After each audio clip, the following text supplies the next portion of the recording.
been nearly 6 months since we've done a beginner zero waste swap roundup, and this is a great time of year to evaluate your goals if you set some zero waste goals this year. So let's get into 20 more zero waste swaps that I think you should try as a beginner. But if you're not a beginner, if you've been zero waste for a couple years, keep watching. You might find some swaps in this video that you have yet to try as well. And don't forget to check out part 1 up here. Hello everyone, it's Emma and welcome back to my channel where we talk about all sorts of things zero waste, focusing on free, easy, and fun ways to live low waste. And if I talk a little bit too fast for you, you can change the speed of the video with the gear icon right down there. First is eco-friendly deodorant. I think this will take a little bit of getting used to just because eco-friendly deodorants are typically antiperspirant, meaning you will still sweat, but you just won't stink, while traditional deodorants are also antiperspirant, meaning you also won't sweat. But I think once you get over that aspect of, yeah, I'm gonna sweat, but I'm not gonna stink, it really is a very easy swap, and a lot of them are quite affordable, but there are some expensive ones out there, so keep that in mind. My favorite right now is this wild refillable deodorant. So the refills come in little cardboard. It greatly reduces the single-use packaging, and then you put the refills in your reusable cartridge, and then you twist it up just like a normal deodorant. But my favorite brand that is in just cardboard is Native, and I like this one because of the shape of it. It is shaped like a regular deodorant stick. A lot of them are like cylinders, which I get is probably easier to manufacture, but I just don't really like that shape. But I also don't love Native because I think they're owned by P&G, so it's not a great company to support. It's hard to find a perfect swap out there.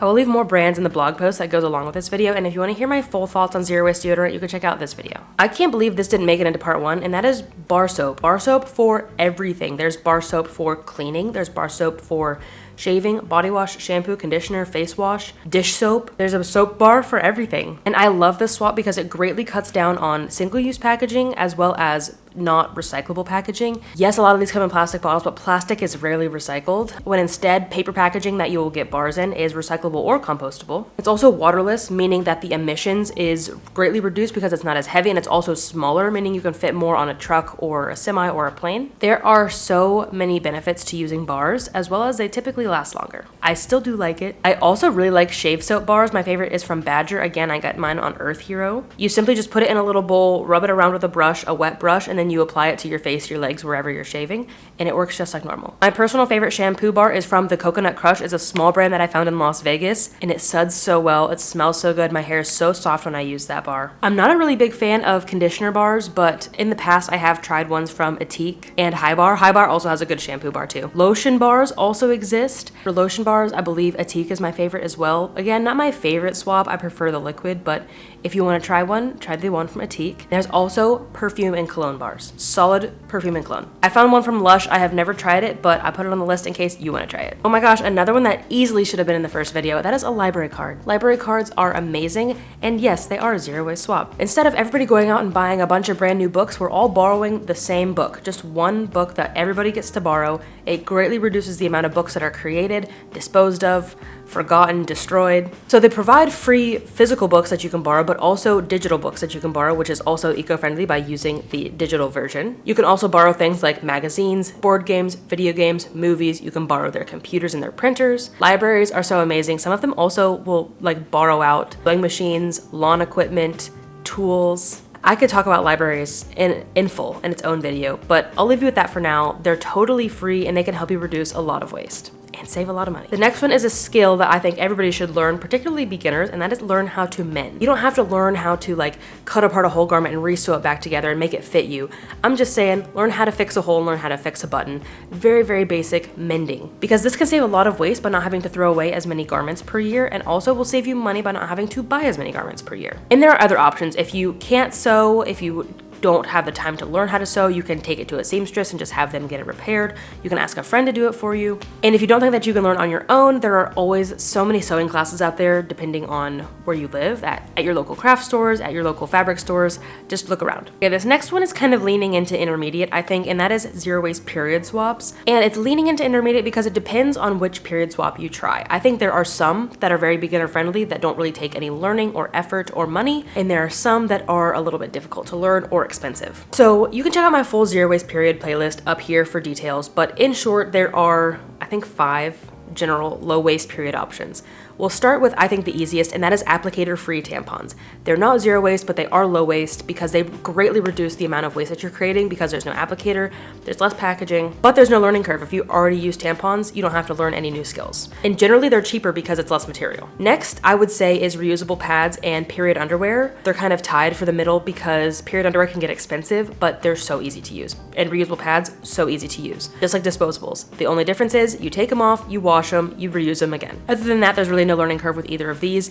Now, the ones that are really leaning into intermediate, I think, are menstrual cups and menstrual discs, just because they do take a bit of learning and practice and getting used to using an internal device like that, especially something that is, I don't know, that size, something that you have to learn how to take out and rinse in public. But these are swaps that once again can save you so much money, and I went into that into detail in this video. It's crazy how much particularly a menstrual cup and a menstrual disc can save you in 1 year and over a lifetime. And if you want more details, again, check out my zero waste period playlist. Okay, this one is probably considered weird by a lot of people, and that is hankies or reusable tissues. But I wanted to include this because it's so easy and it can save you so much money, and you can also make them totally for free without spending any money. And also, it's upcycling. But I also put it in this category because I wish I tried this sooner. I don't think I tried reusable tissues until like 3 years or so into my zero waste journey.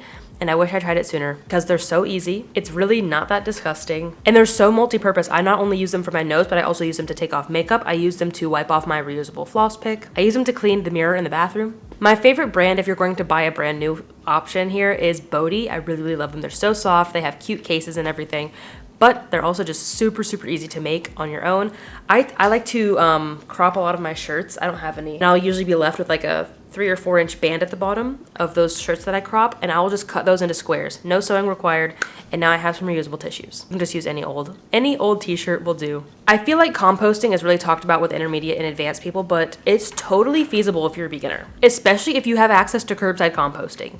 There's no reason that you should wait to compost if you have access to curbside composting. I believe I have one more card left. You can check it out right here. 12 ways that I think everybody can compost. Some of them take more effort, some of them take more space, some of them are apartment and renter friendly. So check out that video to learn more about composting. But I also think this is one of the most impactful things that we can do as individuals is preventing our food waste from going to the landfill because it creates methane in the landfill. And when we're composting, none of that methane is emitted and we're left with free fertilizer. As a beginner, I think you should try some vegan food. No, you don't have to be 100% vegan or vegetarian, but the more meat and dairy and other animal products that you cut out of your diet, the less impact you are having on the planet. I have a full video explaining why vegan is better for the planet that you can check out down below. But what it boils down to is it requires a lot of land, resources, water, food to feed a cow for several years just for us to harvest a couple pounds from it, not just a couple, when we could just be eating that food directly ourselves and having a smaller resource footprint by just eating that food ourselves. And I think a lot of people think that you have to be 100% vegan or 0% vegan,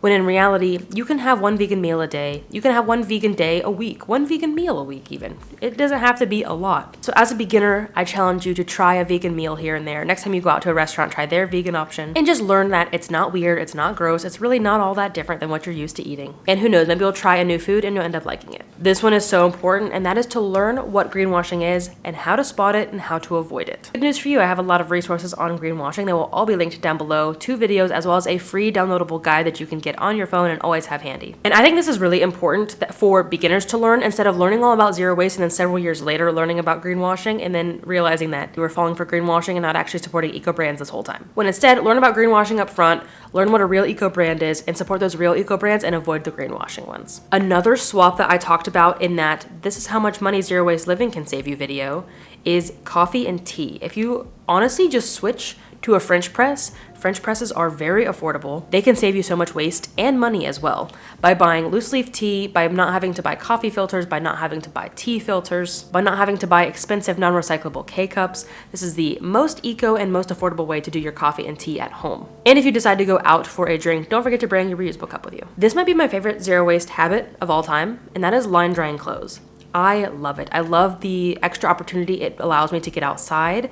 I love the way that my clothes feel and smell drying outside in nature. I love that it's free solar and wind energy. So it's cutting your energy usage, it's saving you money, it's helping your clothes last longer. And it's really not that difficult. It is a little bit time consuming, so I can understand why some people might not have the time to do it, but It really is simple. I've done it indoors on racks. I've done it outdoors on an actual clothesline that Dan built.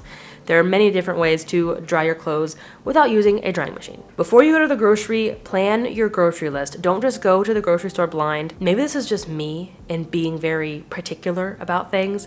I don't understand how people do that. I simply don't understand how you can just walk into the grocery store, buy random ingredients, and hope that you have stuff to make meals throughout the week. I plan every meal down to the ingredient, but this also greatly helps me reduce food waste. Because say I was at the grocery store and I had a craving for asparagus, but I had no plan for it, it might just sit in my fridge and go to waste, and now that's money wasted and food wasted. But if I go to the grocery store with a plan, I have a plan for every single thing that I'm putting in my cart, and I know it will get used before it goes bad. Similar to that is to learn to avoid impulse purchases. Everything from latest tech to clothing to groceries. Look at that item and think, how am I going to use it? Where am I going to store it? How long am I going to use it? What am I going to use it for? And I say this all the time, but this is my favorite way to avoid impulse purchases is I will, when I think of something, I'll write it down in my phone or on a piece of paper, or I guess just make a mental note of it. And if I think about it over and over and over again for days or weeks or months, I actually want it and will use it. But if I never think about it again, one day I'm scrolling through my notes app and I'm like, what's this? It was an impulse purchase and it probably would have gone to waste because I didn't actually want it. A totally underrated zero waste swap is reusable batteries. They can save you so much money. Here's a pack right here that I found. This is the brand that I use. I use Energizer just because it's accessible. Not the most eco-friendly company, but it is an eco swap. And then you recharge them. That's it. Just like recharging a camera battery or recharging your phone. You recharge these batteries for your Xbox controller, for your remote control. But this is especially important because generally speaking, batteries are not accepted for recycling curbside, and most people won't go seek out recycling options. If you do, that's amazing. But at the end of the day, reducing is much better than recycling. Reducing what is created, what is consumed, is far better than hoping it gets recycled, because chances are it won't. Recycling is so bad in the US. So switch to reusables. Another one of my absolute favorite zero waste swaps is a silicone baking mat. It's so simple, but it greatly reduces the amount of parchment paper, tinfoil, and also cooking spray that you have to buy and use. And of course, it's endlessly reusable until you break it. It's dishwasher safe, of course it's oven safe, it's freezer safe, so many uses for it. I love them so much. I use them for baking and cooking alike. And yeah, I did break one once. Don't use a pizza cutter on it. Okay, this swap is very, very easy, but everybody doesn't need it right this second, and that is tech. Not just tech, but stuff that you use to protect your tech. And that is phone cases. I particularly love Pillowcase, but there are many other brands out there that are recycled, that are made from compostable materials. But again, this is probably not something that you need right now. If your current case works, use it. Use it until it's broken and then opt for an eco-friendly option. Same with iPad cases, AirPod cases, laptop cases, whatever it may be. The way that you're protecting your tech, which you should do because that's eco-friendly, is protecting the stuff that you own.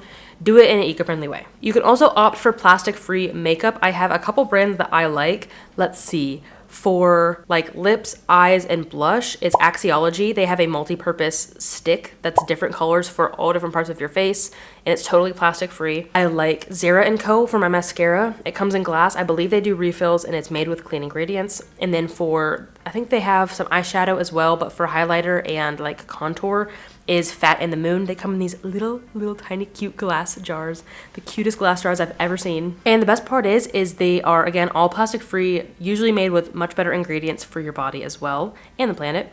And they are fully recyclable or compostable in their packaging, really not different to use any of these products. You use them the exact same, but they have less impact on the planet. When you're getting takeout, bring reusable containers with you. This is something I still struggle with, and I've been zero waste for nearly 7 years. Honestly, what I need to do is just like create a little bag or container to keep in our truck full of stuff like an extra reusable water bottle, an extra coffee cup, and some containers that we can use to get takeout should we decide randomly to get takeout, because most of the time I don't plan it. It's just, oh darn, I didn't eat all of my dinner and now I need to take some home, and my option is styrofoam. So it would be nice to have a container with me at all times. Start this habit as a beginner, because later down the road, this habit still won't be with you, and then you'll always forget. If you like plants, start propagating your plants. Quit buying new plants. It's so easy to just make plant babies at home. And then you can go to your local thrift store and thrift pots, or you can repot them in stuff that you already have at home, like coffee tins, yogurt containers, and stuff like that. Or you can just keep them in water in glass jars. I did that in Vegas. This can be such a fun hobby to pick up. And lastly for today is eco-friendly sunscreen. Again, this is a swap that really is no different than your traditional products. It applies the same, it works the same, but it comes in better packaging and is better for the environment in terms of ingredients. I have a full video from 3 years ago now which is crazy. I will leave linked down below. I reviewed 5 different sunscreen brands, I think, but ultimately my favorite was Butter Me Up Organics and Sun Butter. And if you want me to do another review, because there are so many more brands out there, and it's been 3 years, let me know and I can make that this summer as I'm working outside all summer. But that is all that I have for today. Thank you so much for watching this video, especially if you made it all the way to the end. I hope you found some value in it, you learned something, and you're feeling inspired to keep making zero waste changes and swaps. Once again, don't forget to check out part 1 of this series as well, and leave your suggestions for zero waste beginner swaps down below so I can make a part 3. Thank you so much for watching. Again, I will see you in the next video, but until then, remember that your small actions make a big difference in the long run. Bye, guys. Hello everyone, it's Emma and welcome back to my channel, and I forgot my intro. I use them to clean my glasses, I use them to clean the bathroom and the mirror. Nope.